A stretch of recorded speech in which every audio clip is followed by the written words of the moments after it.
시간 잠깐 멈춰주시고요. 김성태 증인, 예, 잠깐 나와주시고요. 예, 제가 질문이 간단하니까 예, 아니요로만 답해주시기 바랍니다. 예, 증인, 구치소에서 지휘인과 접견할 당시에는 검찰에서 조사받을 때와 달리 좀 편안한 마음으로 대화를 나눌 수 있었을 것 같은데요, 그렇죠? 예, 아무래도 그러시죠?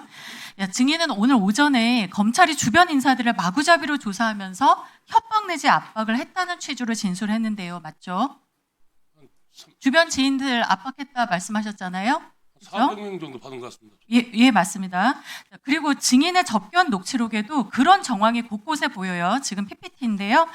끝날만 하면 뭘 또 내놓으라 하고 뭘 또 내놓으라는 거냐. 구속영장 친다고 난리였어.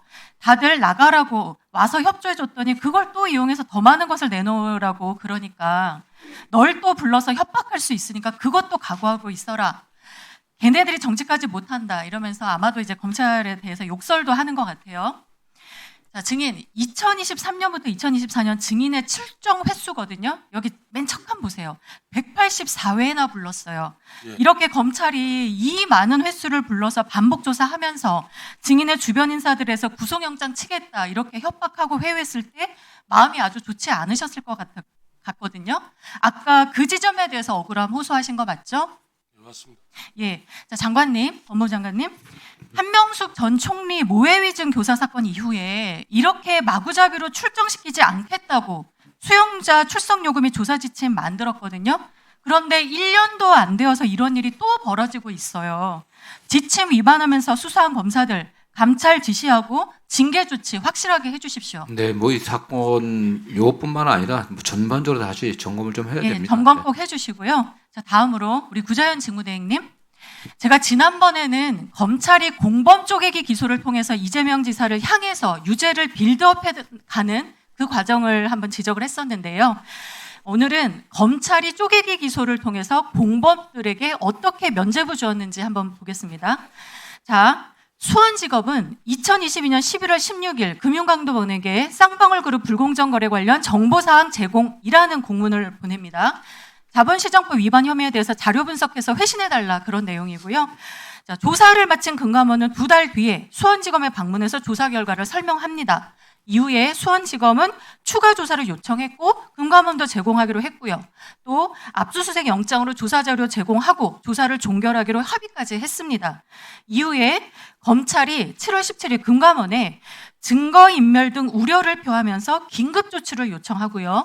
금감원은 이 취지대로 8월 11일 금융위에 쌍방울, 비비안, 광림 등에 대해서 불공정 거래 사건 긴급조치 요청을 했어요. 증권선물위원회도 바로 다음 날 검찰의 긴급조치로 자본시장법 위반 혐의자에 대해서 홍보도 합니다. 이게 이제 증선위의 쌍방울 주식에 대한 긴급조치 결과 보고서인데요. 보시는 대로 주요 혐의사항, 부정거래 금지 위반, 대량 보유 보고 의무 위반, 주요사항 보고서, 제출 의무 위반 등 상세하게 들고 있어요. 지금까지 보면 굉장히 정상적인 프로세스로 보입니다. 그런데 대행님, 네. 검찰은 어떻게 했습니까? 자, 2023년 2월 우선 낮은 형량인 전환사채 관련 허위공시 혐의만 일단 기소를 한 상태였거든요. 정작 그런데 패스트트랙까지 요청한 이 자료들에 대해서 2년이 지난 2025년 1월에 모두 불기소 처분했습니다. 불기소 이후 요지를 제가 좀 봤어요. 대부분 사유가 증거 불충분이에요. 대행님, 네. 당연히 억울한 기소가 있으면 안 되고요. 그렇죠? 기소는 증거에 의하는 게 맞습니다. 유죄 입증 의무도 검사에게 있어요. 그런데 이 사건에서는 왜 이렇게 증거가 불충분했던 거죠? 자, 영상 한번 보시죠. 그래서 금융감독원은 2023년 8월 앞서 말씀드린 패스트트랙 절차를 통해서 검찰에 혐의 사실에 관한 증거 자료상을 포함해서 조사 결과를 통보한 바 있습니다. 그러나 정작 검찰은 금감원이 조사한 유죄의 증거로 사용될 자료들을 가져가진 않았습니다. 자, 우리 금감원장님 말씀이에요. 대행님, 검사들이 자료 가져갔습니까? 안 가져갔습니까? 간담으로 대표해 주십시오. 설명을 좀 이따가 제가 시간 예, 드리겠습니다. 나중에 설명드리겠습니다. 자, 자료를 갖고 가지 않고서 처분 사유에 금감원으로부터 추가 자료를 받지 못해서라는 사유들을 불기소 이후 곳곳에 적은 것도 저는 좀 황당하더라고요. 자, 법무부 장관님, 예. 검찰이 있는 증거 자료도 안 가져가고서 증거불충분으로 대부분 불기소한 이 상황, 검찰이 어떤 의도가 없다면 이런 일이 일어날 수 있을까 싶고요. 우리 청문회에서 방용철 증언으로 검찰과의 거래 정황도 드러났거든요. 이것도 영상 잠깐 볼게요. 시간이 가면 영상이 안 나옵니다. 제가 말씀드리겠습니다.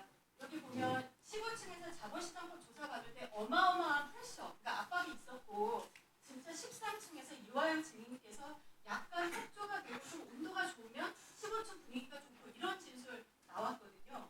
이 증언 내용에 비춰보면 쌍방울 공무원들이 이화영 진술 모의 과정에서 회의 협박해서 검찰이 원하는 방향으로 진술을 받아내자 나머지 혐의는 없는 것으로 만들어준 것 아니냐 이런 의심이 지금 든다는 거거든요. 다만 이 공감원 자료누락 경위, 불기소 처분 경위 이거 정말로 즉각 감찰 지시하셔야 됩니다. 네, 뭐 이건 수사가 될 것으로 알고 있습니다. 네. 네, 직무대행에 죄송하지만 제가 한 가지만 여쭤볼게요. 이거 정말 제가 오늘 꼭 확인하고 싶어서 그런데요. 검사들이 모두 인간할 때 선서하죠. 그렇습니다. 나는 불의의 어둠을 걷어내는 용기 있는 검사, 힘없고 소외된 사람들을 돌보는 따뜻한 검사, 오로지 진실만을 따라가는 공평한 검사, 스스로에게 더 엄격한 바른 검사가 되겠다. 가슴을 울리는 문장들인데요. 오전과 지금까지 살펴봤듯이 검사들이 이 몇 년간 벌여온 이런 모든 일들이 과연 이 선서 내용에 부합합니까? 장관님, 그리고 법무부는 이런 일들이 수년 동안 벌어질 동안 도대체 무엇을 했는지 저는 정말 너무나 안타깝습니다. 저도 그게 참 답답합니다. 참담합니다. 네, 그래서 직무대행님과 지금 장관님 이 조사 과정, 국정조사 과정에서 드러난 이 모든 위법적인 행위들에 대해서 어떤 조치하실 건지, 그리고 아까 대행님 하신 말씀 있다고 하셨는데 그 말씀 한 말씀씩 부탁드립니다. 네, 제가 뭐 여러 차례 반복해서 말씀드리는데 어떤 국정조사 오늘까지의 결과들 종합하고 그동안 저희들이 인권침해 TF라든가 법무부 자체 특별점검팀에 나타난 어떤 여러 가지 정황들을 종합해갖고 뭐 전반적인 여기 지금 나타난 사건뿐만 아니라 과거 검찰의 수사 행태라든가 수사 과정에서의 부적절한 행태에 관련해서는 종합적인 점검을 하고 대책을 세워야 될 것으로 보고 있습니다. 네. 예, 아니, 다른 부분은 아니고요.